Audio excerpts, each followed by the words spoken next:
So welcome back to your favorite YouTube channel Big and Persistence. So guys, in this video I will explain you the system of thermodynamics.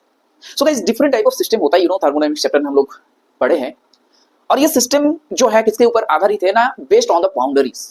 Boundaries क्या करते हैं दोस्तों, कुछ चीजें जो है होते हैं मास या तो हीट एनर्जी, ये क्या करते हैं सराउंडिंग के साथ सिस्टम में क्या करते हैं एक्सचेंज करने में मदद करते हैं. बाउंड्री के थ्रू होता है ये एक्सचेंज. बात समझ में आ रही है. अब बाउंड्री दोस्तों तीन टाइप का हो सकता है. कुछ बाउंड्री ऐसे होंगे कि दोनों अलाउ करेंगे, यानी कि मास भी अलाउ कर रहे हैं और हीट भी अलाउ कर रहे हैं. ये एक टाइप का बाउंड्री हो सकता है. और इसके ऊपर बेस करके जो सिस्टम डेवलप होता है, जो सिस्टम हम लोग बनाते हैं, उस सिस्टम को हम लोग बोलते हैं ओपन सिस्टम. जैसे एक ग्लास वाटर है आपके पास, एक बाउल मिल्क है आपके पास, ठीक है, एक समुद्र का एग्जांपल आप लोग बता सकते हैं यहाँ पर नाइसली. अब देखो कुछ ऐसे बाउंड्रीज होंगे जहां पर भाई हीट तो आना है जा रहा है, मतलब एनर्जी ट्रांसफर हो रहा है सिस्टम के साथ सराउंडिंग्स का, लेकिन वो जो है सिस्टम वो ऊपर से कवर्ड है, राइट, सील्ड है. तो अंदर से बाहर दोस्तों कोई भी पार्टिकल्स मैटर नहीं जा पा रहे और बाहर से कोई भी मैटर वहां पर एंट्री नहीं ले पा रहा है. इम्परमिएबल है वो वॉल. तो इस टाइप का जो सिस्टम बनता है यहां पर, इसको हम लोग बोलते हैं क्लोज सिस्टम. तो क्लोज सिस्टम में माय फ्रेंड्स क्या होता है कि एनर्जी ट्रांसफर होता है, लेकिन मास का मैटर का कोई भी ट्रांसफर नहीं होता सिस्टम और सराउंडिंग के साथ. बात समझ में आया.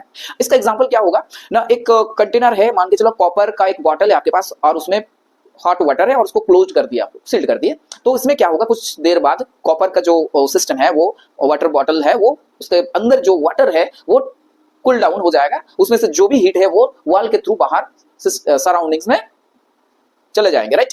तो यहाँ पर हीट जा रहा है सराउंडिंग्स में, लेकिन क्या कुछ वाटर मॉलिक्यूल्स बाहर जा पा रहे, क्योंकि क्लोज्ड है सिस्टम, नहीं जा पा रहे. सो सिंपल सी बात है, ये आपका एक क्लोज सिस्टम का एग्जांपल होगा. बात समझ में आए. नेक्स्ट अगर बात करें दोस्तों, कुछ ऐसे भी वॉल होते हैं, कुछ ऐसे भी बाउंड्रीज होते हैं, कुछ ऐसे भी बाउंड्रीज होते हैं जहां पर जिसके थ्रू ना तो हीट बाहर जा सकता है सिस्टम से सराउंडिंग्स, ना तो सराउंडिंग से सिस्टम में आ सकता है, या तो दोस्तों अगर मास की भी बात करें वो भी ना तो बाहर जा रहा है या तो बाहर से अंदर आ रहा है. यानी कि यहां पर एनर्जी और मैटर दोनों में से किसी का भी अलाउ नहीं परमिशिबल है. दोनों का दोनों क्या है, रेस्ट्रिक्टेड है. एनर्जी और मैटर कोई भी अलाउ नहीं होता इंटरचेंज में, ठीक है, किसी के साथ, मतलब सराउंडिंग्स और सिस्टम के साथ एक्सचेंज नहीं होता.